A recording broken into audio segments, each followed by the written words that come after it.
subsidizing for operator because the cost of subsidy for transport is growing rapidly compared to the passengers. So now we have like 3 to 4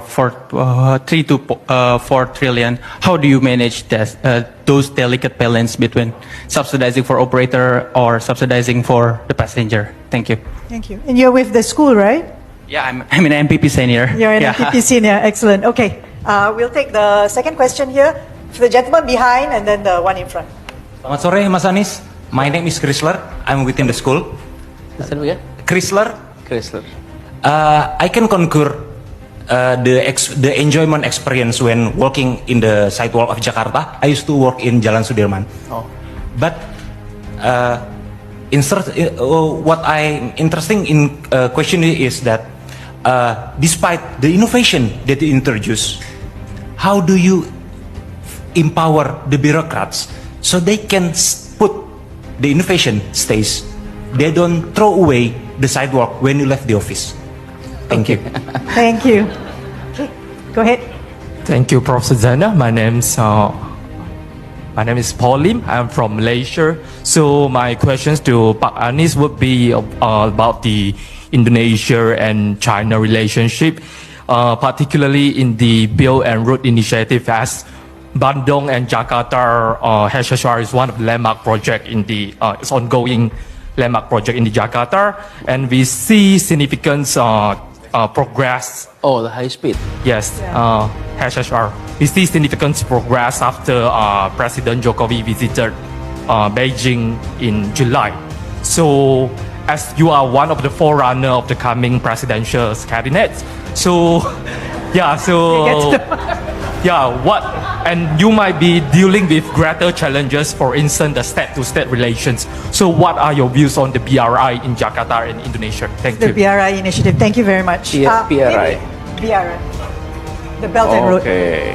I take one more question from the lady standing there. Yeah, sure. We'll let you answer. Hello, good evening. My name is Carla. I'm from the Philippines and I'm MPP Junior. So I think our countries share the history of having a very car-centric society. So my question is that, what led to the pivot or the shift from a car-centric policy to a more focused on public transportation? Because this is something that we also want to do in the Philippines. Was there any focusing event that led to that moment of pivoting from that policy to solving public transportation? All right, thank you. This is a slide answer.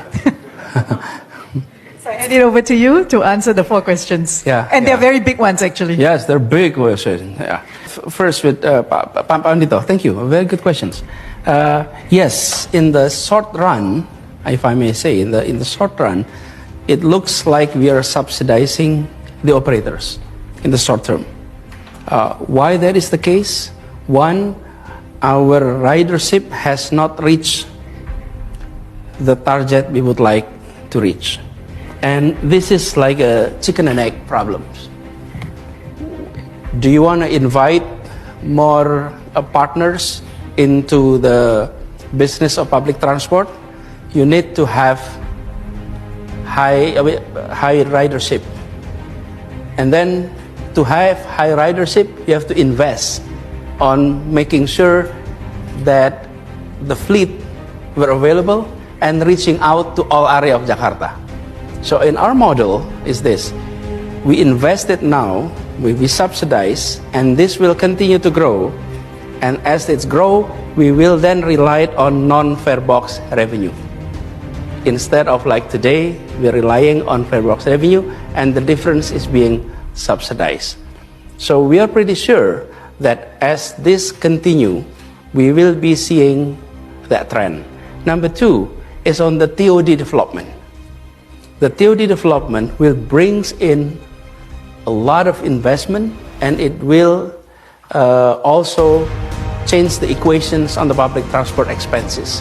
Why that is the case? Because master developer of TOD has to be our company, which is MRT or Transjakarta. So they will be able to make money not only through the revenues from non-fare box and the fare box, but also from the property and the business of TOD. So that's one. Number two, how to maintain this sidewalk so that it continue. Mana Bapak tadi Pak? Okay, Pak, thank you. Yeah, Jalan Jenderal Sudirman is now a place in which I often call it democratization of Jalan Sudirman. Because in the past, only someone like you can enjoy that big street, wide street, and high-rise buildings. The rest of Jakartans could never enjoy Jalan Sudirman because there is no sidewalks. Now, not only sidewalks, we built pedestrian bridge and bicycle bridge so that people can actually come and enjoy that place. So you come to Jalan Sudirman not only during car-free day, which is only on Sunday, but now any time of the day, any day, you can come and you can enjoy that street. Imagine when you live in a kampung, very crowded, very compact, you like to see, a common space that is accessible and free. So when we build sidewalks, the idea is not only about pedestrian need to be a priority, but we are also talking about making our resident who lives in the kampung can enjoy the city as much as those who don't live in the kampung. So you're seeing our parks, our sidewalks in the afternoon and evening were occupied by so many people. Some of them are coming from outside Jakarta and enjoying the area. How that's being maintained? Number one is translate that into long-term planning document. So that's already on the planning document. Number two, put that into called Provincial Strategic Project, KSD, Kegiatan Strategik Daerah. And with that, it has to be translated into budget and it has to be translated into action. I think now people in the area that we have pedestrian sidewalks can share their experience in a positive way. In the past, I remember when we start building the first project on this was non-Jenderal Sudirman, was Kemang area and Cikini.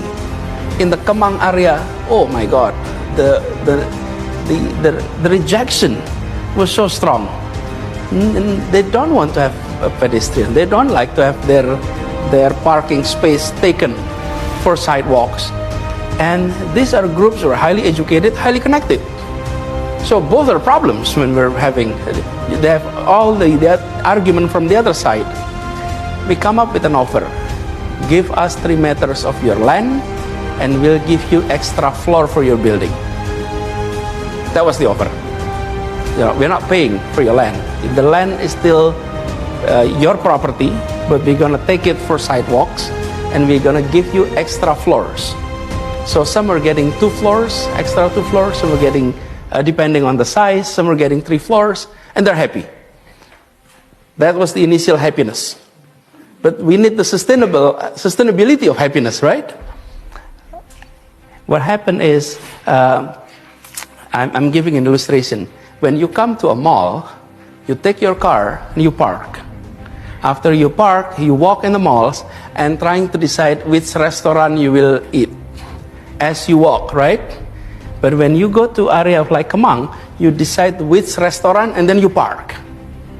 You decide the restaurant first. Why? Because there is no pedestrian.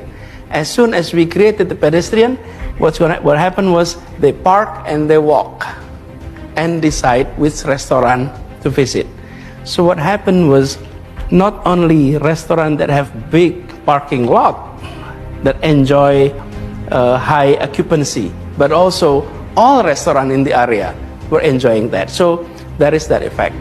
So we hope by having this institutionalized, we will be able to maintain sustainability of sidewalk development project in Jakarta.